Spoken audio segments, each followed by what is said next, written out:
Hey YouTube, T. Holtz here. What we're looking at is my 55 gallon. Right now it's my silver dollar tank. I have 7 spotted silver dollars.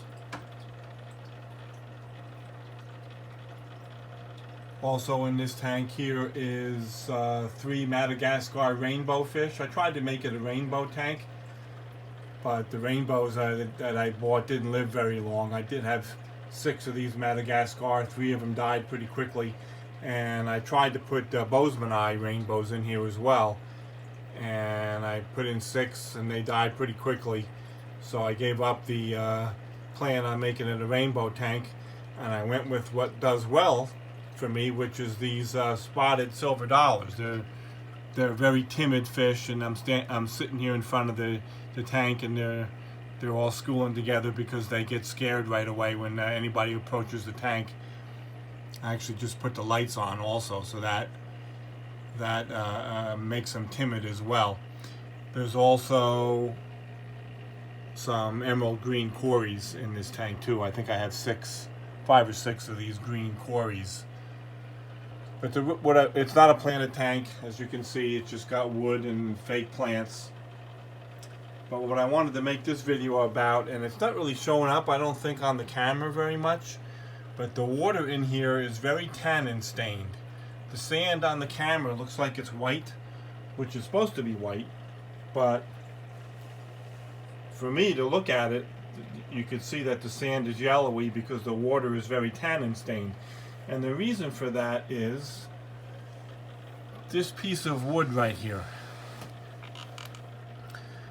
A few weeks ago I found this piece of wood sitting in, actually right by my curb in front of the house. We had a tremendous rainstorm, huge thunderstorm, and the water was just rushing down the street like a river.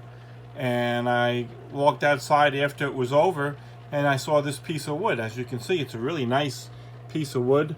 Got a big opening there, you see, hollowed out. Got a big crack in it, and then that's what you can see. That fish poking its head out, that is my striped Raphael catfish. The striped Raphael has been in here for, I don't know, over a year, and he used to hang out in a little spot right behind that piece of wood right here. And he was in there, hanging out there all day, never saw him, just would see his tail whipping around every now and then, but never actually saw him.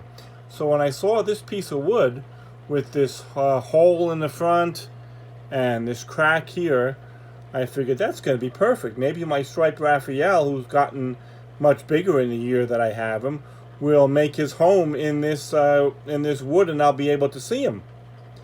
And that's exactly what happened. The next day, it's hard to see him in there now. It's dark,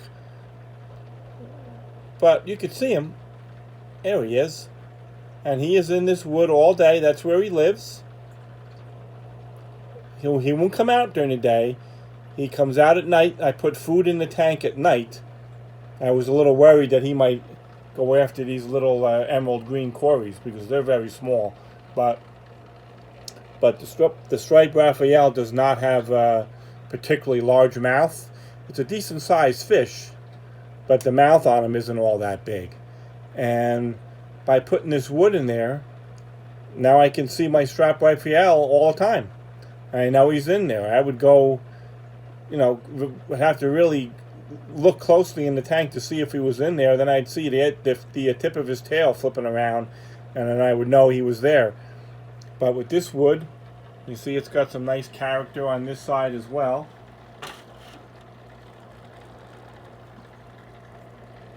This wood, happened to see it in the street, and I think, well, that's going to be perfect.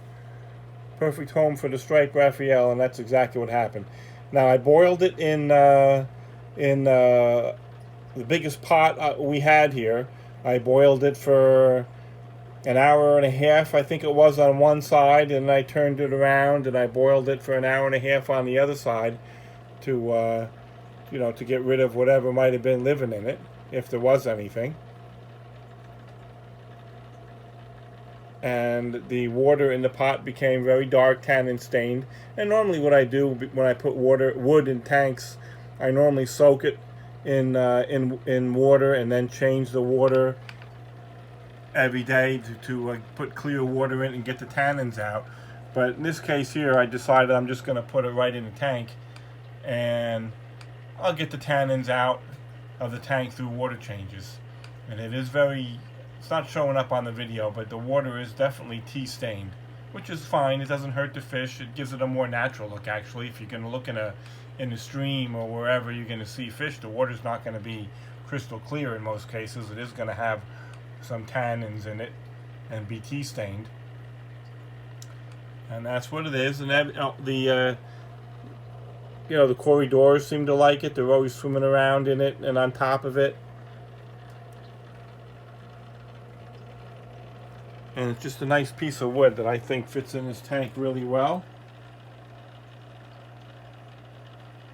And my striped Raphael has made his home, and now I can see him in there, and I know he's alive. You don't see too much of him right now, but we did get a good view of him. And this wood is big enough that he could actually turn around, and sometimes he's facing the left side, his head is. Sometimes his head's over to the right side like it is now. But I'm very happy the way this worked out. Striped Raphael catfish, very reclusive. You'll put them in a tank, and then a lot of cases, depending on what kind of hiding spaces you have, you'll never see them again. And they don't come out at all during the day. At least this one doesn't. And I'll put some algae wafers or shrimp pellets before I turn the lights off. And that's what he comes out at night and eats.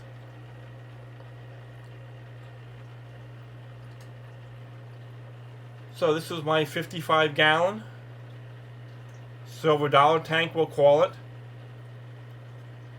There's not a whole lot of fish in here. Well, these silver dollars are of a decent size, so they put on quite a display. Once I'm not sitting in front of the tank and scaring them, they'll put on quite a display, dashing around the tank.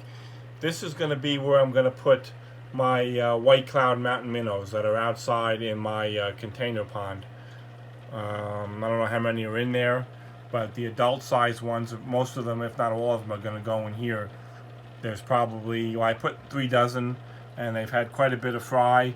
The fry that's big enough will go in here, and then the fry that's not big enough, I'll put them in a 20-gallon grow-out tank that I'll set up until they get large enough to go in here with the rest of them.